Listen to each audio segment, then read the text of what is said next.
온누리 교회 세워진 지 20년 되는 날입니다. 매우 뜻깊은 날이고요. 여러분 생각에 숫자가 뭐 그리 중요한가 하는 생각을 하실 수 있습니다. 저도 20이라고 하는 이 숫자가 가진 의미가 그 자체가 그렇게 중요하다고 생각지는 않습니다. 하지만 오늘날 교회가 처한 상황이나 여러 가지 환경들을 지켜볼 때 한 지역에 교회가 세워져서 20여 년간 지내왔다는 것, 결코 평가절하되어서는 안 된다고 생각합니다.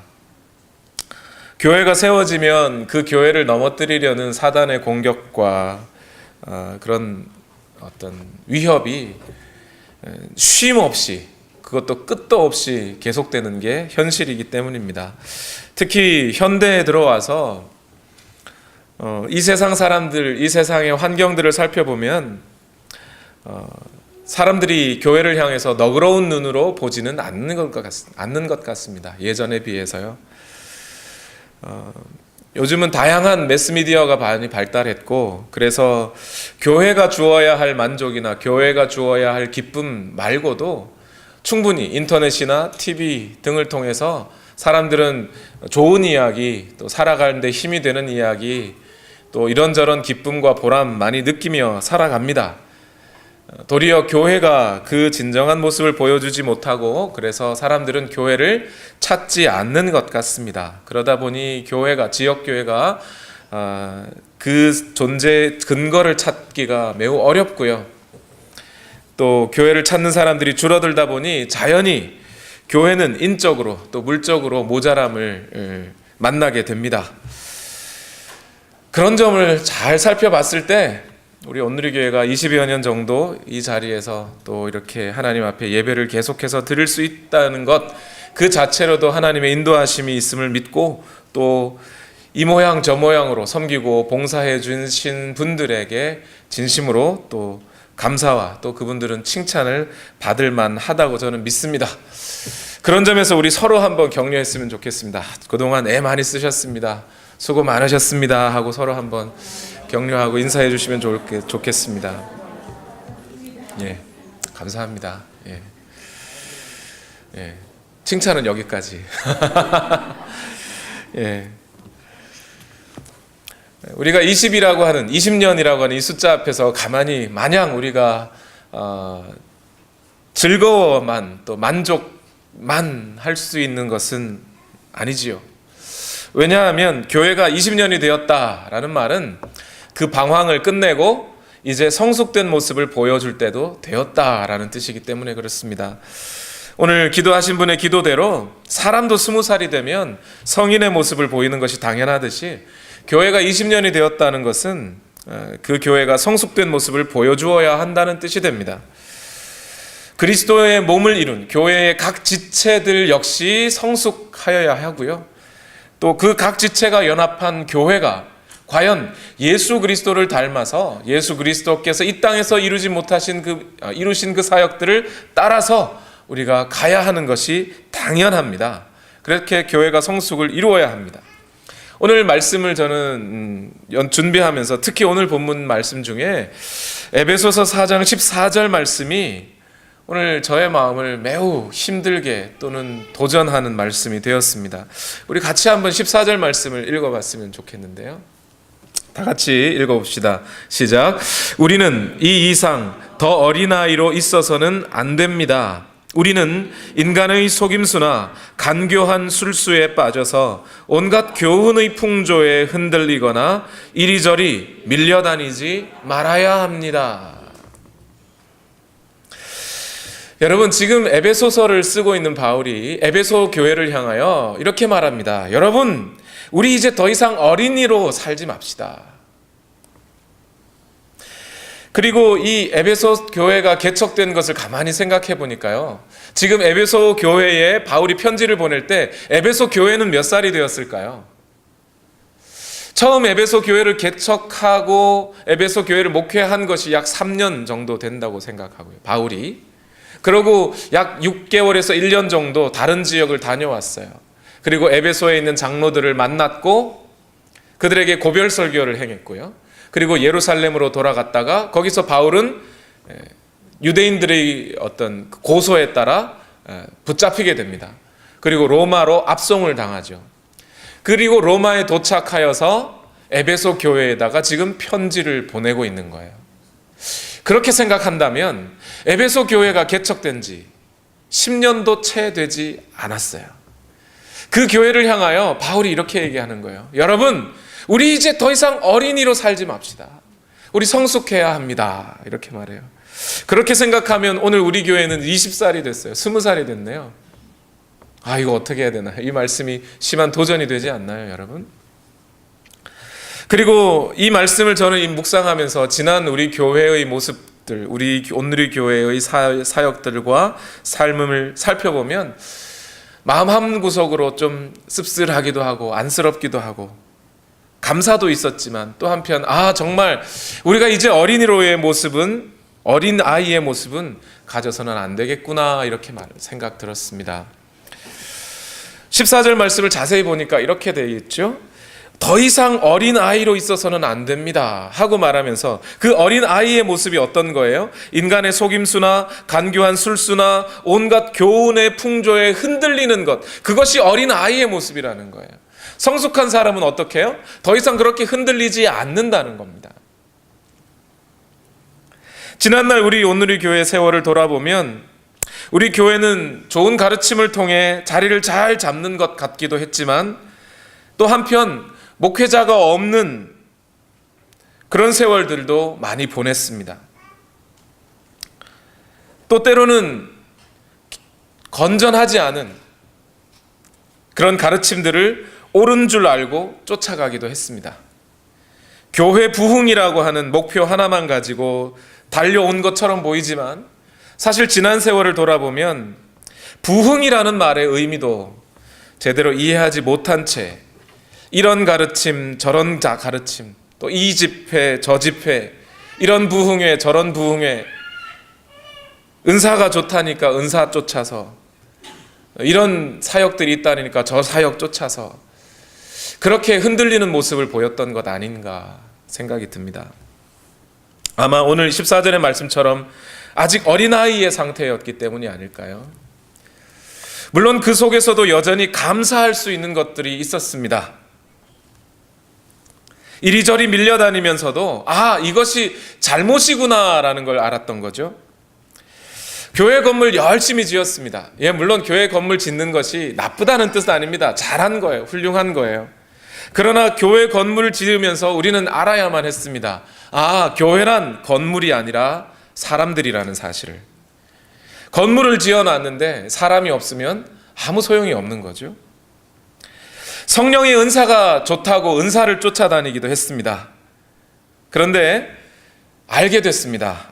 은사는 어디까지나 우리를 그리스도 안에 거하게 해주는 수단일 뿐, 성령께서 우리에게 원하시는 것은 은사를 통해 그 열매를 맺게 하시기 원한다는 것을요. 방언받는 것보다 중요한 것은 사랑이라는 열매를 우리가 드러내는 것이 더 중요하다는 거죠. 이 세상의 학벌이나 부는 교회를 세우는데 결코 중요한 요인이 되지 않는다는 것도 알았습니다. 교회를 세워가기 위해 필요한 것은 돈도 아니고 목회자의 학벌도 아니고 더 중요한 것은 우리 모든 그리스도인들의 참된 인격이라는 거죠. 이벤트나 부흥의 행사보다 더 중요한 것은 매 공예배 때마다 선포되는 하나님의 말씀을 통해 우리가 인격적인 변화를 받는 것이 더 중요하다는 것을 우리는 알았습니다. 그렇죠, 여러분? 그러므로 이제 우리는 어떻게 해야 될까요? 더 이상 이제 우리는 이리저리 밀려다니지 말고 곧장 성숙을 향해 나아가야 됩니다. 더 이상 어린아이들처럼 이 가르침 저 가르침에 흔들리지 말고 예수 그리스도께서 원하시는, 교회를 세우신 주님이 원하시는 성숙의 방향이 무엇인지 알고 그 성숙된 방향으로 나아가야 한다는 거예요. 그렇게 하는 것이 하나님이 원하시는 것이고 20여 년이 지난 오늘 우리 온누리 교회가 가야 할 발걸음이기도 합니다. 저는 이 말씀을 나누면서 오늘 여러분에게 여러분 성숙하십시오, 성숙 안 하면 큰일 납니다 하고 강요하고 압박하려고 하시는 말씀이 아니에요. 교회의 성숙을 방향 없이 뛰어다니는 스스로의 노력으로 이루지 못하는 것은 너무나 자명하기 때문이죠. 우리가 노력한다고 성숙되는 것이 아닙니다. 다만 오늘 말씀은 우리 몸된 교회가, 그리스도의 몸된 교회가 성숙하는 데에는 하나님이 약속하신 원리들이 있다는 거예요. 그 원리들을 따라갈 때야 비로소 우리는 성숙을 경험할 수 있게 된다는 겁니다. 그 말씀을 오늘 여러분과 나누려고 하는데요. 여러분, 이 세 가지, 오늘 여러분과 나누게 될 세 가지의 성숙의 원리들을 꼭 기억하시고 앞으로 우리 교회가 나아가야 할 성숙의 방향들을 찾으시기를 부탁드립니다.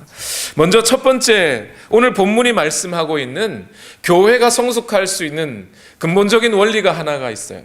첫 번째, 이 원리는 너무나 당연한 것이어서 사람들이 다 잊어버리는 경우가 많습니다. 첫 번째 원리는 뭐냐면요, 교회가 성숙하기 위해서는 그 교회의 목표가 몇 개여야 할까요? 몇 개면 좋겠습니까, 여러분? 교회가 나아가야 할 성숙의 방향이 몇 개여야 할까요? 하나여야 됩니다. 그걸 사람들이 잊어버려요. 오늘 에베소서 4장 16절 말씀을 다 같이 한번 읽어보겠습니다. 시작. 온 몸은 머리이신 그리스도께 속해 있으며 몸에 갖추어져 있는 각 마디를 통하여 연결되고 결합됩니다. 각 지체가 그 맡은 분량대로 활동함을 따라 몸이 자라나며 사랑 안에서 몸이 건설됩니다. 그리스도의 몸이 자라고 그리스도의 몸이 건설되기 위하여 먼저 뭐가 전제되어 있어야 한다고요? 각 몸이 하나가 되어야 한다는 거예요.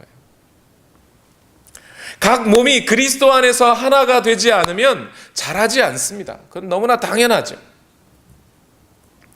몸이 서로 연결되고 결합되어 있어야만 머리 되신 그리스도께로부터 주어지는 생명력을 받아 온 몸이 함께 자랄 수가 있는 거예요. 너무 당연하죠? 우리의 몸을 생각해도 그렇습니다.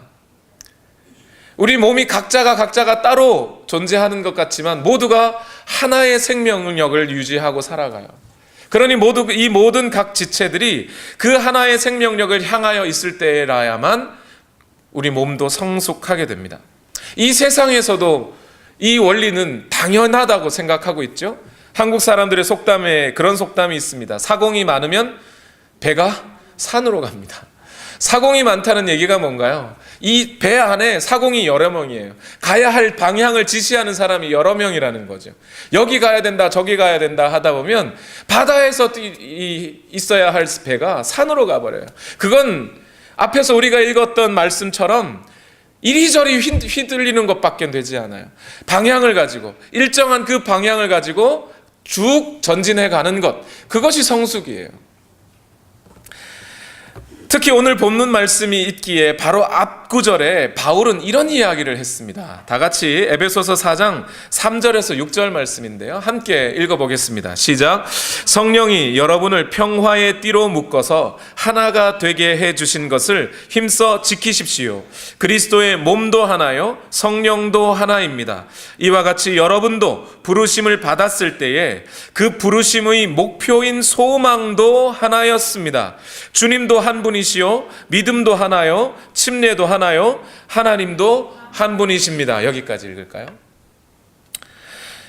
교회가 하나의 목표, 그리고 하나로 연합되어 한 마음으로 연합되어야 하는 이유는요, 으쌰으쌰 한번 해가지고 이 지역에 한번 제대로 뭔가 한번 큰 일을 한번 만들어 보자, 그게 목적이 아니에요.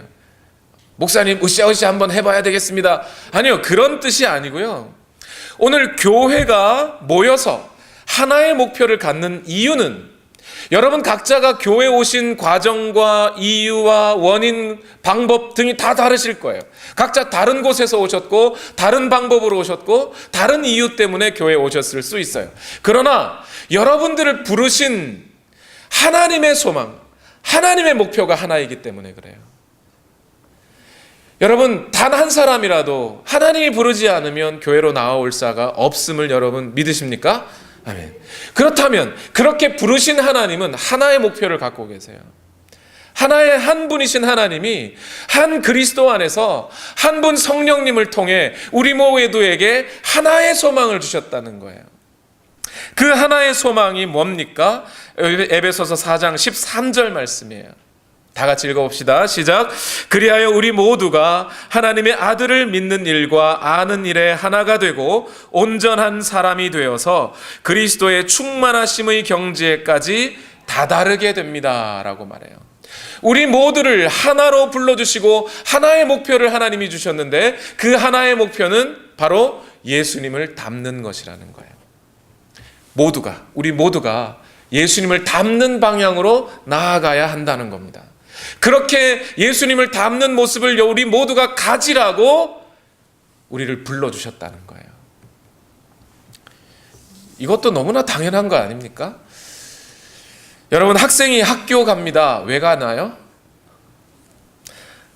학생이 학교를 가는 목표가 뭔가요? 목적이 뭐예요?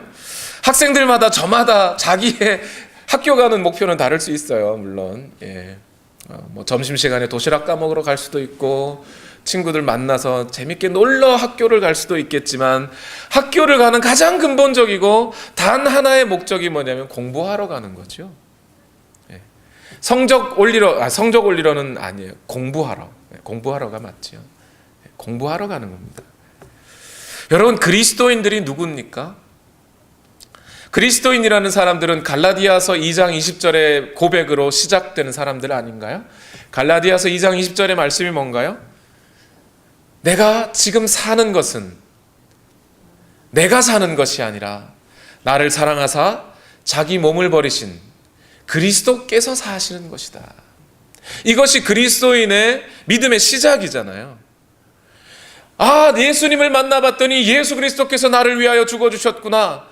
내가 죄 아래 허물과 죄로 죽었던 나를 그분이 피를 흘리시고 나를 살려주셨구나. 이제 내가 하나님 앞에 산 자가 되었구나. 의로운 자가 되었구나.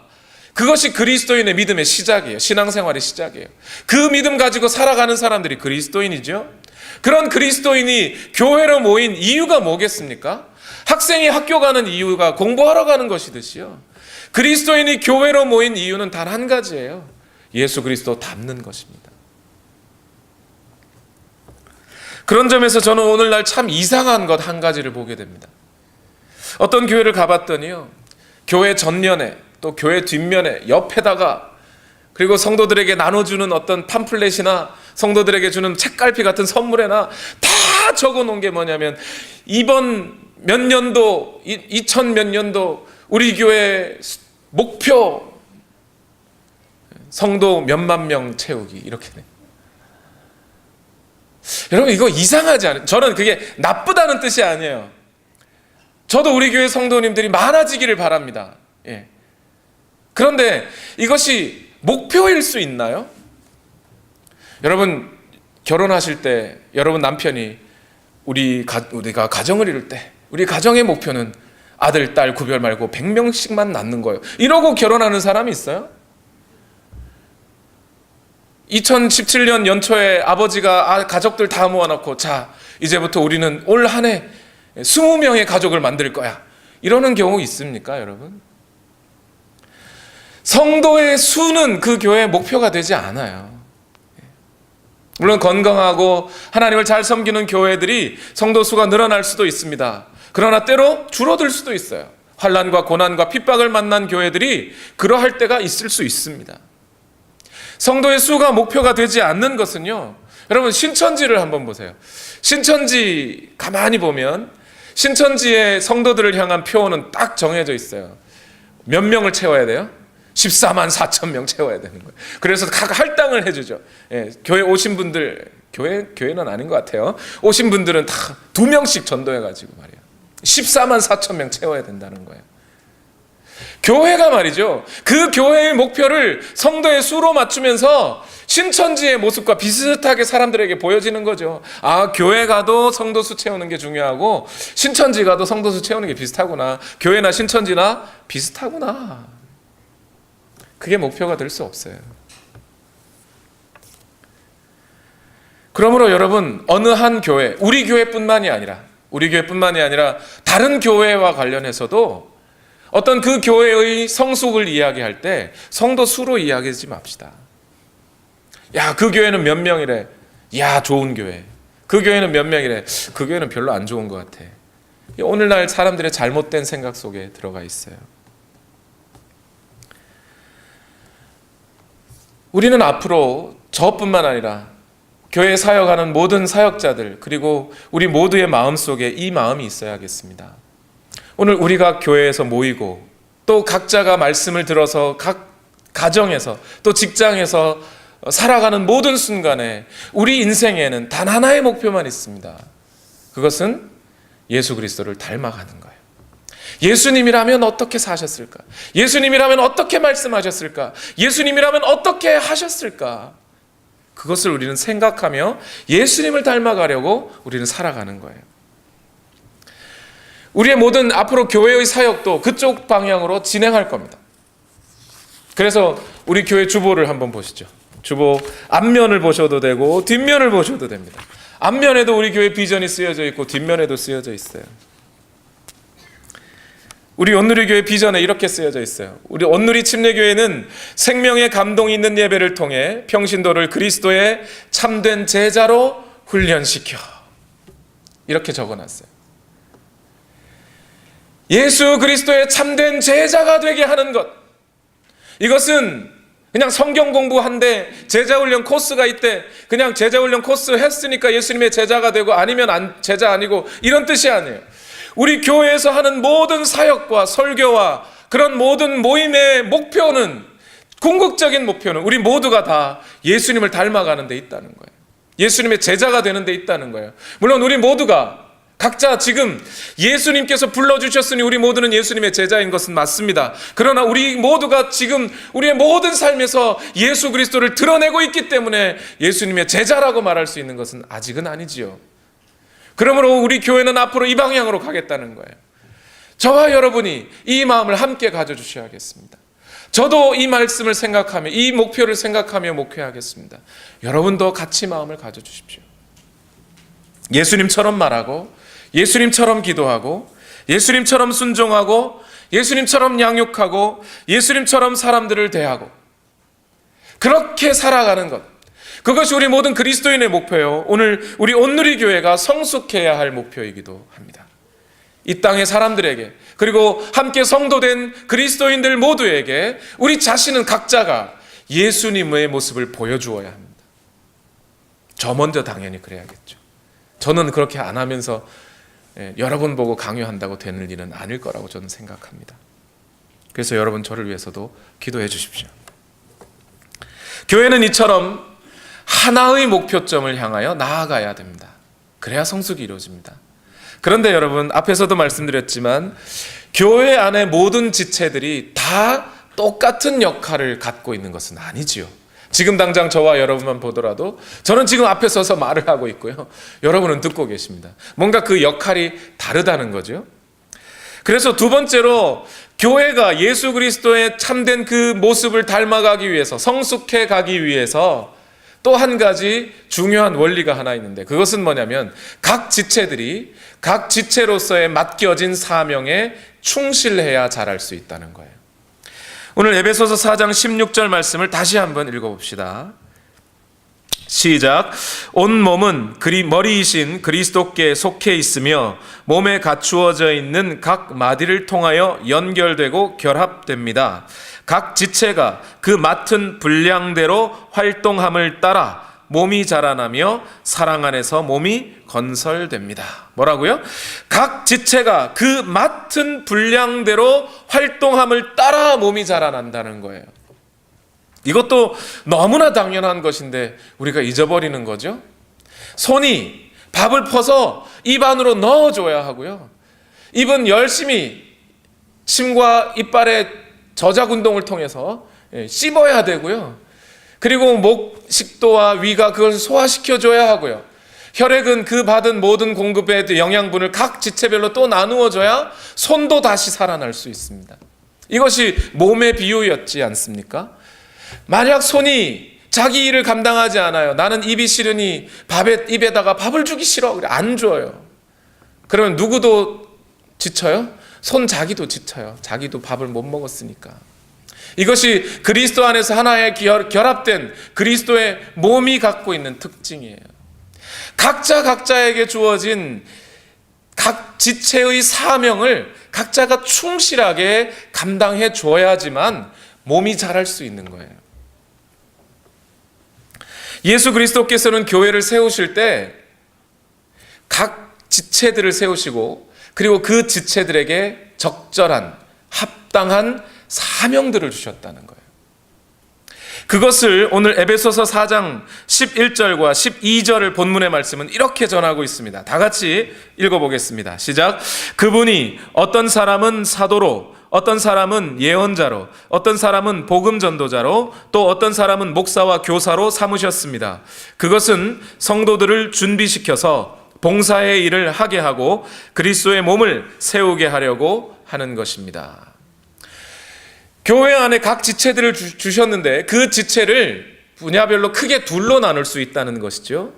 11절 말씀에 보면 사도, 예언자, 전도자, 목사와 교사로 주셨다 그랬어요. 이러한 사람들이 있고 또 12절에 보면 성도들이라고 하는 사람들이 있다는 거예요. 앞에 있는 전자에 있는 사도, 예언자, 전도자, 목사 등은 뒤에 있는 성도들을 뭐 하는 거라고요? 준비시키는 거라는 겁니다. 그리고 그 성도들은 그들을 통해 준비되어 무엇을 해야 한다고요? 봉사의 일을 해야 한다고요. 그렇게 봉사의 일을 하면 어떻게 돼요? 그리스도의 몸이 세워지게 되어 있다는 겁니다. 목사님 좀 심하시네. 목사님은 머리 쓰고 우리는 몸을 쓰라는 거지. 이렇게 봉사일에 대해서는 나중에 다시 설명드리겠습니다만 그런 뜻이 아니죠. 우리는 좀 더 이 목사라는 사람들의 하는 일이 무엇인지 구체적으로 알아보기 위해서 11절을 조금만 더 살펴보겠습니다.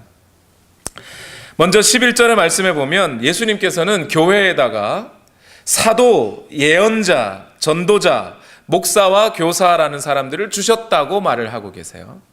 그럼 먼저 사도라는 사람들을 주셨는데 이 사도라는 사람들이 어떤 사람들입니까? 성경에 보면 베드로, 야고보, 요한 또는 바울 이런 사람들이 사도지요. 우리는 사도 바울, 사도 베드로 이렇게 말합니다. 그런데 사도가 사도일 수 있는 조건은 크게 두 가지가 있었습니다.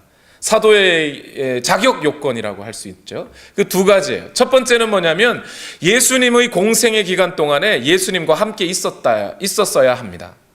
그런 사람들이 사도가 될 수 있고요. 두 번째는 예수님의 부활을 증언할 수 있는 사람이어야 합니다. 사도행전 1장 21절과 22절 말씀에 보면 12 제자들 중에 가룟 유다가 빠졌죠. 빠진 가룟 유다의 직무를 대신하게 하기 위하여 한 명의 사도를 다시 뽑습니다. 그 뽑을 때 그 사도에 해당하는 자격 요건을 말해주고 있어요. 21절과 22절 말씀 보면 그러므로 주 예수께서 우리와 함께 지내시는 동안에 곧 요한이 침례를 주던 때부터, 요한이 예수님께 침례 준 걸 말해요. 요한이 침례 주던 때로부터 예수께서 우리를 떠나 하늘로 올라가신 날까지 늘 우리와 함께 다니던 사람 가운데서 한 사람을 뽑자 그랬습니다. 그리고 두 번째, 우리와 더불어 부활의 증인으로 삼아야 합니다. 사도들은 어떤 사람요? 예수님의 공생애를 함께 하였고 예수님의 부활을 증언할 수 있는 사람들이라고 하죠. 그러므로 처음 교회가 생겨날 때는 사도라는 사람들이 있었지만 지금은 사도가 있을 수 있나요? 없지요. 지금 만약 사도가 있다면 그 사도의 나이는 몇 살이요? 한 2200살쯤. 200살, 2200은 안 되나 2100살쯤은 돼야 사도가 될 수 있죠. 어떤 사람들은 오늘날 자기들이 이 마지막 때에 하나님이 보내신 사도라고 스스로를 주장하는 사람들이 있습니다. 미국에요. 신사도 운동을 일으키는 사람들인데요. 가짜입니다. 그러니까 그 사람들 나이가 한 2100살쯤 되면 제가 믿어드리겠습니다만 그러지는 않는 것 같아요. 사도 바울은 사도라는 사람들은 더 이상 존재하지 않는다라고 이야기하면서 고린도전서 15장 8절과 9절 말씀에 이렇게 말씀하셨어요. 맨 나중에 달이 차지 못하여 난 자와 같은 나에게도 나타나셨습니다. 나는 사도들 가운데서 가장 작은 사도입니다. 나는 사도라고 불릴 만한 자격도 없습니다. 그것은 내가 하나님의 교회를 박해했기 때문입니다. 사도 바울 같은 경우는 예수님의 공생애에 함께 했던 사람은 아니죠. 그 당시 예수님 믿는 사람들을 막 박해하고 죽이러 다녔던 사람이에요. 그러나 다메섹 도상에서 예수 그리스도를 만나고 부활하신 예수님을 만나고 하나님의 은혜로 그 부활하신 예수를 만났기 때문에 그 예수님을 전하러 다닐 수 있는 자격 요건이 주어졌어요. 그러면서 바울이 얘기하는 거예요. 내가 맨 나중이다, 이렇게 얘기하는 거예요. 뒷문 딱 닫아버린 거죠. 더 이상 사도는 없다는 거예요. 자기까지만 사도고, 사도는 더 이상 없습니다. 두 번째로 예언자들이라는 사람들이 있어요. 예언자들이라는 사람들은 어떤 사람들이냐면 하나님이 주시는 직접 계시, 직통 계시라는 거죠. 일명 직접 계시를 듣고 사람들에게 그 계시를 전해주는 사람들이에요. 예를 들면 어떤 사람이냐면 누가복음 2장 36절에 나와 있는 안나라는 예언자예요. 예수님이 어떤 삶을 살고 죽으실지에 대해서 예언한 예언자입니다. 또 사도행전에 보면 우리 지난 금요 예배 시간에도 잠시 나눴는데 전도자 빌립에게 딸이 몇 명이 있었다고요? 4명이 있었고 그 4명의 딸과 함께 아가보라는 예언자가 사도 바울이 장차 예루살렘으로 가면 환난과 투옥을 당하게 될 것이라는 것을 예언해 준 예언자들이 있었습니다. 이런 사람들이 예언자들이에요. 하나님의 직접 계시를 듣고 전해주는 사람들. 그런데 여러분, 오늘날에는 예언자들이 있을까요? 없지요. 왜 없을까요? 성경 66권이 이미 완성이 되었기 때문에 더 이상 하나님의 직통 계시를 누군가가 받았다면 말이죠. 그 사람이 받은 직통 계시는 어디에 기록되어야 되겠어요? 성경에 기록되어야 되겠죠. 그런데 성경 말씀을 쭉 읽어보니까 성경 말씀의 맨 마지막에 요한이라는 사도가 문을 딱 걸어 잠궈 버렸어요. 더 이상 여기에 보탤 것이 없다, 이렇게 말씀을 마무리를 해버렸어요. 요한계시록 22장 18절과 19절 말씀에 나는 이 책에 기록한 예언의 말씀들을 듣는 모든 사람에게 증언합니다. 누구든지 여기에 무엇을 덧붙이면 하나님께서 그에게 이 책에 기록한 재앙들을 덧붙이실 것이요, 또 누구든지 이 예언의 책에 기록한 말씀에서 무엇을 없애버리면 하나님께서 이 책에 기록한 생명나무와 그 거룩한 도성에서 그가 누릴 몫을 없애버리실 것입니다. 이것은 단순히 요한계시록만을 두고 하는 얘기가 아니지요. 성경이 정경으로 66권으로 갖추어진 다음에 요한계시록이 맨 마지막에 이 책의 말씀들로 쓰여져 있다고 사람들은 그 정경을 확립하였던 그 당시에 그렇게 계시된 말씀으로 정확하게 끝내버린 거예요. 이렇게 성경에 66권이 정착되고 난 다음에는 예언자들이 있을 수가 없습니다. 그래서 여러분 주변에 누군가가 직통 계시를 받았다 그러거든, 뒤통수를 한 대 탁 때려주세요. 성경이 이미 끝났어, 이렇게 해주세요. 세 번째로 전도자들이라는 사람이 있는데 마찬가지로 이 전도자들 역시 어떤 사람들이냐면 성경에 나와 있는 빌립과 같은 사람들이에요. 이 전도자들은 하나님이 주신 특별한 은혜로 주의 복음에 전하는 직분을 감당했던 사람들인데요, 오늘날에도 전도자가 있느냐 없느냐에 대해서 논란이 많습니다만, 그러나 확실한 것 한 가지는 오늘날 과거에 사도행전 속에 기록되었던 그런 빌립과 같은 전도자처럼 기적을 일으키고 능력을 통해 하나님의 말씀을 전하는 그런 사람들은 오늘날 보이지 않는다는 점이에요. 자, 그러면 이제 교회에게 주신 예수 그리스도께서 교회에게 주신 성도들을 준비시켜야 할 사람들은 누구만 남았어요? 사도도 없고 예언자도 없고 전도자도 없습니다. 그럼 누구요? 목사와 교사라는 사람만 남았어요. 그런데 오늘 본문을 자세히 헬라어를 쭉 이렇게 들여다보면 좀 특이한 점이 하나가 있습니다. 다른 사역들, 다른 직분들에게는 다 정관사 더가 붙어 있었어요. 더, 영어로는 더가 되죠. 더 하면서 사도, 그다음에 더 예언자들 이렇게 되어 있는데 목사와 교사에다가는 뭐가 붙여 있냐면 더 해놓고 목사, 더 교사가 아니라 더 해놓고 목사와 교사 이렇게 붙여놨어요. 다시 말해서 목사와 교사라는 말이 하나의 직분을 가리킨다는 뜻이에요. 그리고 헬라어 뭐뭐와 and에 해당하는 카이라는 이 헬라어 접속사는요, 즉이라는 말로 바꿀 수 있습니다. 번역할 수 있어요. 해석할 수 있어요. 그래서 목사와 교사 이 말을 우리는 어떻게 받아들이냐면 목사 즉 교사 이렇게 말하는 거예요. 그래서 오늘날 현대 교회에 보면 어떤 존 메가더 목사님 같은 경우에는 자기 자신의 그 교회에서의 직함을 소개할 때 pastor and teacher 이렇게 적어놨어요. 목사 뭐 하는 사람이라고요? 가르치는 사람이에요. 목사 양떼들을 돌보는 사람인데 무엇 함으로써 가르친다고요? 교사의 일, 즉 가르치는 일을 통해 사람들을 돌보는 일을 한다는 거예요. 그것이 목사의 일입니다. 그러면 목사는 뭘 가르쳐야 돼요? 뭐 가르쳐야 되겠습니까? 지금 제가 쓸데없이 지금 존재하지도 않는 사도나 예언자나 전도자 이야기를 제가 왜 했겠습니까? 성경에 보면 에베소서 2장 20절 말씀에 이런 말씀이 있습니다.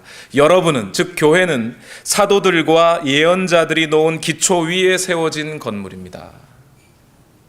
사도들과 예언자들이 놓은 기초 위에 세워진 건물입니다.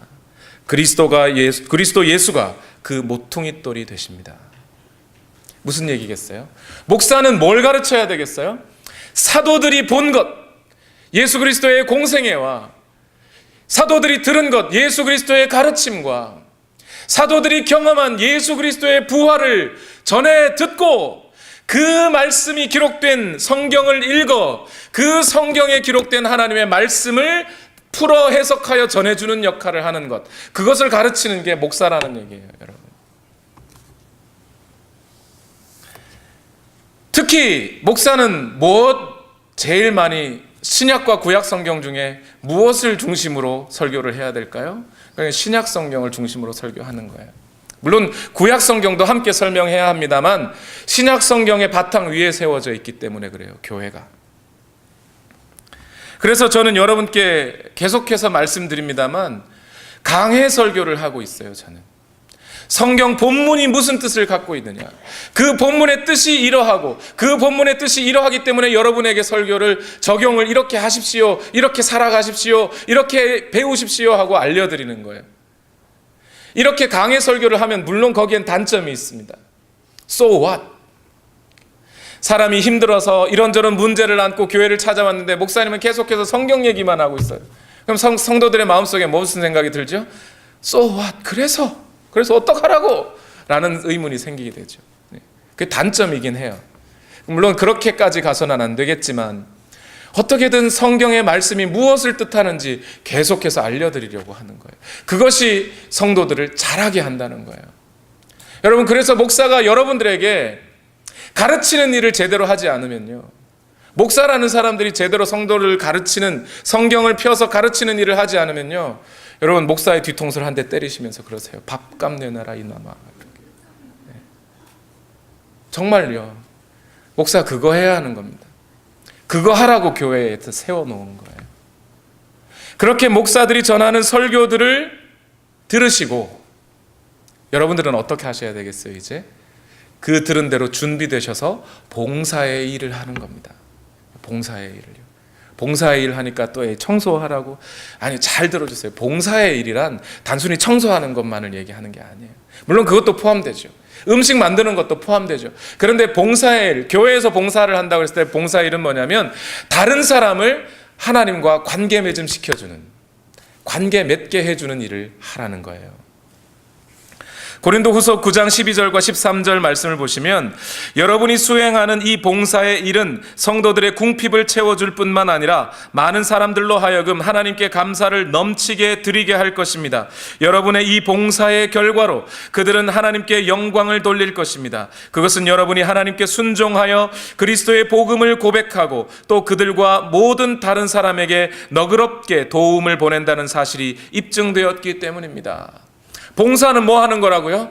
다른 사람들이 하나님과 관계가 맺어지고 더 가까워지고 다른 사람들이 하나님께 영광 돌릴 수 있도록 하는 모든 것, 그것이 물질적인 것이든 육체적인 것이든 또는 정신적인 것이든 또는 관계적인 것이든 무엇이든 할 것 없이 나의 것을 희생하여 드림으로 말미암아 다른 사람이 하나님께 영광을 돌릴 수 있게 하는 그 모든 활동들을 봉사활동이라고 하는 거예요. 목회자들은 성도들에게 하나님의 말씀을 전하고 성도들은 그렇게 준비되어서 봉사의 일들을 하고, 그렇게 할 때 교회가 어떻게 된다고요? 성숙해지는 거예요. 저도 최선을 다하겠습니다. 여러분도 그 일에 최선을 다해 주시기 바랍니다. 그러할 때 교회는 성숙합니다. 그래서 우리 교회 비전 선언문에도 또 넣어놨어요. 비전 선언문에 이렇게 돼 있어요. 생명의 감동 있는 예배를 통해 평신도를 그리스도의 참된 제자로 훈련시켜 무엇이 되게 하고요? 사역의 주체가 되게 하고. 여러분이 사역하시는 거예요. 목사가 사역하는 게 아니라 여러분이 사역하시는 거예요. 어떤 교회가 그 힘을 잃고 좀 명맥을 교회가 참 힘들어졌어요. 뭐 때문이죠? 첫째는 목사가 잘못한 거예요. 잘못했죠. 하나님 말씀 안 전하고 지 자랑만 하고 이상한 심리학이나 경영학 강의만 하고 무슨 하나님 말씀은 안 전할 때 교회는 힘들어집니다. 그러나 동시에 또한 성도들 역시 하나님의 말씀을 통해 봉사의 일을 해야 할 책무가 있어요. 그래야 교회가 세워지는 거예요. 여러분들이 사역의 주체예요. 여러분이 사역자이시고 여러분이 사역의 중요성을 갖고 계신 분들이에요. 이제 마지막으로 그러하기 때문에 교회는 각자가 자기에게 주어진 충실한 사명을 충실하게 감당할 때 교회가 자라나기 때문에 여러분 거기에는 또 하나의 원리가 들어가 있습니다. 자칫 잘못하면 교회가 일만 열심히 하고 사역만 하다 보면 어떻게 돼요? 사랑이 없어질 수 있어요. 그러는 사이에 사람들은 상처를 받게 되고 성장하지 못하게 됩니다. 그래서 에베소서 4장 16절 오늘 반복해서 읽고 있는데 마지막으로 한 번만 더 읽어보십시다. 시작. 온 몸은 머리이신 그리스도께 속해 있으며 몸에 갖추어져 있는 각 마디를 통하여 연결되고 결합됩니다. 각 지체가 그 맡은 분량대로 활동함을 따라 몸이 자라나며 사랑 안에서 몸이 건설됩니다. 몸이 건설되는 건 사랑 안에서라고 얘기하고 있어요. 교회는 법이 있을까요? 없을까요? 어떤 분들은 목사님 그거 다 용서해줘. 교회도 룰이 있어야지요 라고 말씀하시는 분이 있어요. 교회 룰이 있을까요? 있습니다. 왜 없겠어요? 있는데 그 룰이 뭐예요? 사랑이라는 거예요. 교회가 교회 될 수 있도록 그 교회가 존재할 수 있도록 하는 것이 바로 사랑이라는 거예요. 요한 1서 말씀을 강의할 때 벌써 말씀을 드렸기 때문에 여러분 이미 다 알고 계시겠지만 그리스도인들의 가장 주된 특징 3가지가 있는데 그 중에 하나가 사랑이 드러나야 한다는 거예요. 그리스도인들은 그 사랑을 다른 성도들에게 나타냄으로써 전체 교회가 하나가 될 수 있어요. 이것은 교회가 하나 된다는 것은 마치 삼위일체 하나님이 하나가 된 것처럼 교회도 하나가 될 수 있다는 거예요. 삼위일체 하나님이 하나인 것은 그 세 분이 서로가 서로를 마치 자기 자신을 사랑하듯 사랑하셨기 때문에 세 분이 하나일 수 있었죠. 동시에 교회가 하나일 수 있는 이유는 그 교회가 서로가 서로를 사랑했기 때문이라는 거예요. 요한복음 17장 23절 말씀에 내가 그들 안에 있고 아버지께서 내 안에 계신 것은 그들이 완전히 하나가 되게 하려는 것입니다. 그것은 또 아버지께서 나를 보내셨다는 것과 아버지께서 나를 사랑하신 것과 같이 그들도 사랑하셨다는 것을 세상이 알게 하려는 것입니다. 삼위일체 하나님이 하나이신 그 신비로운 연합의 핵심에는 사랑이라는 것이 있고 또한 교회가 하나가 될 수 있는 그 핵심에 역시 사랑이라는 것이 존재한다는 거예요. 그렇게 교회가 하나의 건물로 이어져 있을 때라야만 교회는 무너지지 않습니다. 음부의 권세가 교회를 무너뜨릴 수 없게 됩니다. 제가 이것을 알게 된 것은